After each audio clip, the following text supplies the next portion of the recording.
Welcome back to The Elderly Way, where we bring you down-to-earth insights to help you stay healthy, independent, and thriving after 60. Today, we're tackling a topic that often goes unnoticed until it's too late: stroke. Every year, hundreds of thousands of older adults experience strokes, and in many cases, the early warning signs were there but never recognized. Now, we're not here to scare you. But what if those warning signs were showing up in your morning routine? Something as simple as getting out of bed too quickly or skipping breakfast. What if habits you've done for years, without even thinking, have been silently raising your stroke risk? Our guest today is someone I truly admire, Dr. Arai, a leading expert in senior health with over 50 years of experience. Even in his 80s, he continues to teach, consult, and care for patients. Dr. Arai has a clear message: strokes aren't random, they have causes, and more often than not, they come with early signs. Dr. Arai, welcome back. It's a real honor to have you here. Thank you, Maria. I always feel this is one of the most important topics we need to talk about, especially for those over 60. A lot of people think strokes come out of nowhere. But in reality, most strokes give us signals ahead of time. We just don't recognize them or brush them off as nothing. And here's the important part. Those signals often show up first thing in the morning, sometimes within minutes of waking up. Just hearing that makes me want to rethink my whole morning routine. Because when we think of a stroke, we often picture the dramatic symptoms: slurred speech, collapsing, or facial drooping. But as you're saying, the real warning signs can come during ordinary activities, like brushing your teeth, making coffee, or even bending down to put on your shoes. Exactly. That's why we need to talk about this clearly and openly. Because if caught early, strokes can be prevented. In today's talk, I'll walk you through some of the early signs your body might be sending you and why they're so often overlooked. We'll also go over several common morning habits I've seen over and over in older adults, and a few of them, unfortunately, can quietly raise your stroke risk. And the final habit I'll mention, it may seem harmless, but it's actually the riskiest one simply because most people misjudge it.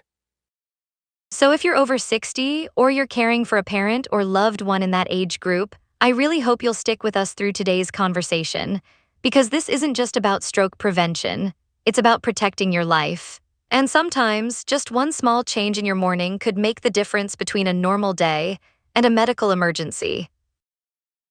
So Dr. Arai, what's the very first sign you usually ask your patients to pay special attention to? Most people assume the first sign of a stroke must be a headache, dizziness, or sudden loss of balance. But in reality, it's often something much more subtle, so simple that people brush it off or don't notice it at all. And that's exactly why early stroke signs are so easily missed. One of the most common early warning signs I've seen in older adults is a sudden change in coordination.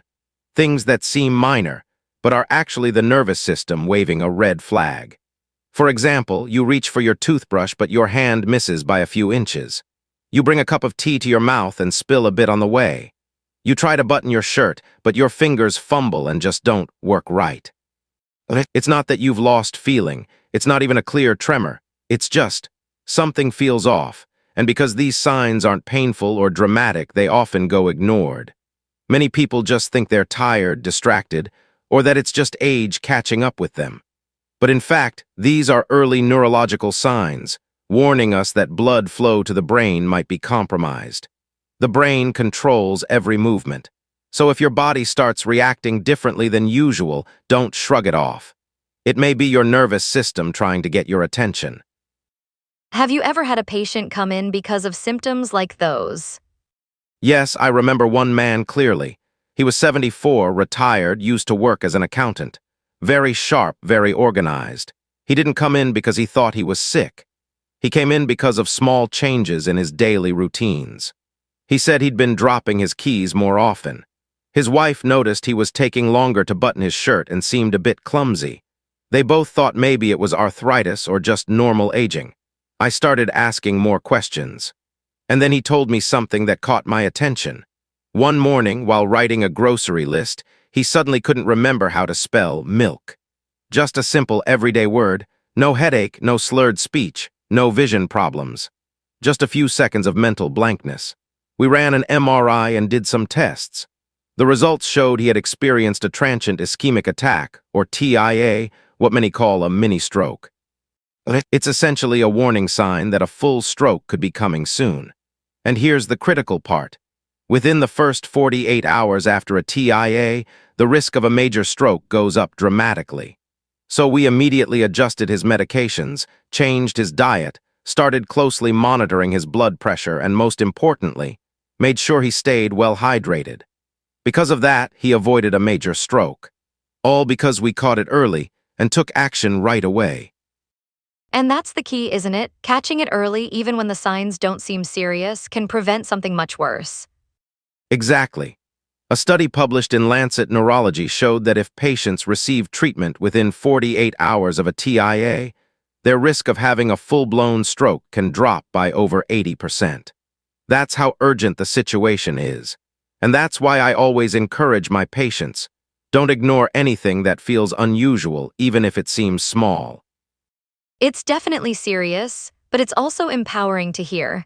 If we learn to listen to our bodies and recognize when something isn't quite right, we can actually protect our brains from lasting damage. That's exactly right. But that only helps if you know what to watch for and when to take it seriously. Thank you, doctor, for that detailed explanation. We've just talked about how important it is to recognize early signs of neurological issues. But what about morning habits? Are there things older adults should be especially careful about? There's one thing I've noticed over and over again in many of my older patients, and yet very few realize it's actually a risk. It's sitting still in bed for too long after waking up without moving at all. You mean just sitting and resting for a few minutes in bed can actually be harmful? Exactly. Think of it like this. After 6 to 8 hours of lying still, your body is shifting from sleep mode to waking mode. But instead of getting up or moving around, many people stay seated, checking their phones, thinking, or just sitting there doing nothing. Sometimes for 15, 20, even 30 minutes. No movement at all. That means your blood circulation is still sluggish, just like when you were asleep. In younger people, the body bounces back quickly. But after age 60, our blood vessels aren't as flexible. Blood tends to pool in the lower body, especially the legs, and it takes longer to pump back up to the heart. That means your brain may not be getting enough blood during that time. Wow, I honestly thought taking a moment to rest in bed after waking up was supposed to be good for you. It sounds logical, I know. But the truth is, being completely still after waking up is actually a hidden danger, especially for people with high blood pressure, poor circulation, or any risk of blood clots. I've seen multiple cases of stroke that happened right in the bathroom. Why? Because people go from lying still for too long to suddenly standing and straining, like when they push too hard during a bowel movement. At that moment, the heart has to work extra hard to push blood to the brain. If a blood clot is lurking in the legs, that sudden pressure can send it straight to the brain and cause a stroke. I never thought doing nothing could actually be more dangerous than overdoing it. And that's the key point. Most people worry about doing too much. But after 60, the real risk can come from doing too little. Staying still too long can be just as harmful as moving the wrong way. So what's the simple fix? Is there anything older adults can easily do each morning? Absolutely, my advice to patients is, wake up slowly but start moving early. While you're still lying down, begin with light movements, rotate your ankles, flex and stretch your toes a few times. Once you sit up, gently roll your shoulders and turn your neck. And when you stand, do it slowly and steadily. Just 1 to 2 minutes of gentle movement can help get your circulation going again, protecting your heart and brain from sudden pressure. It takes almost no time, no equipment needed, but it makes a real difference in having a safer start to your day. That's such a simple tip, but incredibly powerful. Not meant to scare people, but to help them start their day smarter and safer. Exactly. When we think about living longer, we often focus on diet or exercise. But sometimes, the biggest impact comes from those little moments, like the first few minutes after you wake up. Small changes, repeated every day, that's what truly makes a lasting difference. We just talked about two often overlooked factors that can raise the risk of stroke: unusual movement patterns and staying motionless after waking up. But there's something else I think a lot of people, especially those who are retired, are doing without realizing the risk. Skipping breakfast. I completely agree. Skipping breakfast is one of the most common mistakes I see in patients over 60. Many of them start their day with just a cup of coffee. That's it. No food, no energy. And they'll tell me, I'm just not hungry, or I'm doing intermittent fasting. I've heard that too, that fasting can reduce inflammation, improve digestion, and even support weight loss. Sounds pretty good on paper. And it can be for younger, healthy individuals with stable blood sugar. But after 60, the body changes. The liver's glucose reserves shrink, insulin sensitivity drops, and the risk of low blood sugar increases, especially in the morning, after a full night of fasting. And when blood sugar drops, the brain is the first to suffer. I've had patients tell me they feel lightheaded, a bit confused, or just unfocused in the morning, and they think, well, I guess that's just getting old. But after testing, we often find mild hypoglycemia, combined with dehydration and morning blood pressure meds, which together reduce blood flow to the brain. That sounds serious. I know a lot of folks who take medication in the morning but don't eat anything until noon. They don't realize it could be harmful. Exactly. And that combination, taking meds on an empty stomach plus being dehydrated, can be a stroke trigger, especially for people with a history of high blood pressure or heart disease. So, what do you usually recommend in these cases? I always tell my patients to eat something before taking medication, ideally a light breakfast with some protein and healthy fats. It doesn't have to be fancy. Half a boiled egg, a spoonful of Greek yogurt, a few soaked walnuts from the night before. The goal is to stabilize blood sugar and support brain function. That actually sounds very doable. Even for people who don't feel hungry in the morning, they could still have a few sips of a protein smoothie or a small bite. Exactly. It's not about appetite. It's about supporting circulation and brain activity after a long night's sleep. Real discipline isn't about skipping meals. It's about eating the right things at the right time. I think a lot of people, myself included, in the past, saw skipping breakfast as a sign of self-control. But now I realize it's actually a kind of self-control that goes against what the brain really needs. And that's what I want everyone to remember. After 60, breakfast isn't optional. It's part of your brain health strategy, a key to protecting your blood vessels and staying sharp throughout the day. We've talked about how eating the right breakfast can help keep blood sugar stable. But there's something else I've noticed many people overlook: mental stress first thing in the morning. Doctor, is there a connection between that and stroke risk? Absolutely. The fourth morning habit that can raise your stroke risk is stressing your brain immediately after waking up. For example, checking your phone while you're still in bed, reading emails during breakfast, or getting into an argument about anything at all. Here's the thing. In the morning, your body is already in a unique physiological state. Cortisol, the body's stress hormone, naturally peaks during this time. Your blood pressure is also rising to prepare for the day. If you pile mental stress on top of that, you're putting extra pressure on your blood vessels and nervous system, right when they're still trying to get online. So morning stress isn't just about being in a bad mood, it's a real biological reaction. Exactly. A 2015 study published in the journal Stroke followed more than 93,000 people for 10 years. They found that those who experienced high stress early in the day had a significantly higher risk of stroke, even if they didn't have typical risk factors like smoking or high blood pressure. And folks over 60 were the most vulnerable. The first 3 hours after waking up turned out to be the most sensitive window. That's honestly surprising. I used to think stress was just a passing feeling, but now I realize it's actually a chain of physical reactions that can leave the brain exposed. It doesn't have to be complicated. Just 10 quiet minutes, maybe a gentle walk around the house, deep breathing, or some light stretching. That gives your nervous system time to shift safely from sleep to wake mode. After 60, how you start your day is just as important as any medication or diet. You get to choose. Begin in balance, or start with stress and deal with the consequences later. As the doctor mentioned at the beginning of the video, the final habit we're going to talk about today is considered the most dangerous, and yet it's the one most people overlook. I'm sure many of you watching like me are eager to know. What exactly is this silent risk that slips under the radar? It all comes down to one word: stillness. And I don't mean stillness during meditation or intentional relaxation.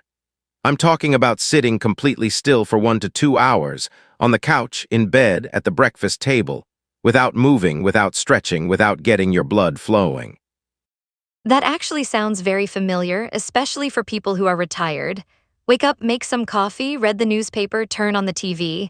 It feels like a calm and relaxing way to start the day. But you're saying this kind of quiet might actually be dangerous. Exactly, especially after the age of 60. As we get older, our blood tends to clot more easily. The veins in our legs aren't as efficient at pumping blood back up to the heart. So when there's no movement at all, blood can start to pool in the lower body. And that creates the perfect condition for a blood clot to form. This isn't a new concept in medicine. In hospitals, we always monitor patients after surgery for the risk of deep vein thrombosis, clots that form from being immobile too long. But what many people don't realize is, the same risk exists at home for older adults who stay seated too long in the morning. I never would have thought that doing nothing could lead to something so serious.